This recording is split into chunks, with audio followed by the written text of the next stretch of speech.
Hi welcome to my new blog जो blog आसपा मुझे बहुत वर्ष अपेक्षा करी फाइनाली से ब्लॉग आज आसी जाइए बेस किसी कहना चाहूँ फटाफट जा भिडियोटा को देखिदेव जाइए ओके चलो जीवा आगु भिडियोटा को लाइक शेयर सब्सक्राइब करने जमा भी भूलें।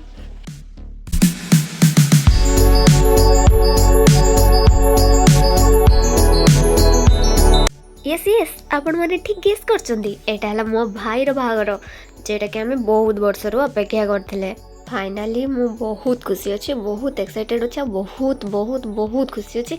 और मुझे बहुत एंजॉय भी करी बर आमको स्टेशन पाख नापी आसी देखते मत बहुत खुशी मिला।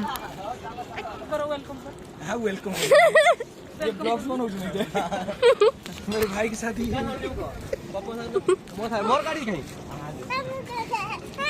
चलो चलो चलो जीवा मामू घर को चलो चलो चलो ये चलो फाइनली पहुंची गलु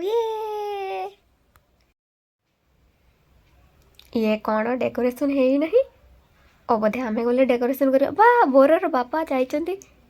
वाह आगे चली बरर बाबा गैस सिलिंडर धरी वाह बरर भौणी स्प्राइट नापी ठिया ये देखु कांथरे लेखा चली वाव राति मेहंदी आ मु करली मो भाईर मेहंदी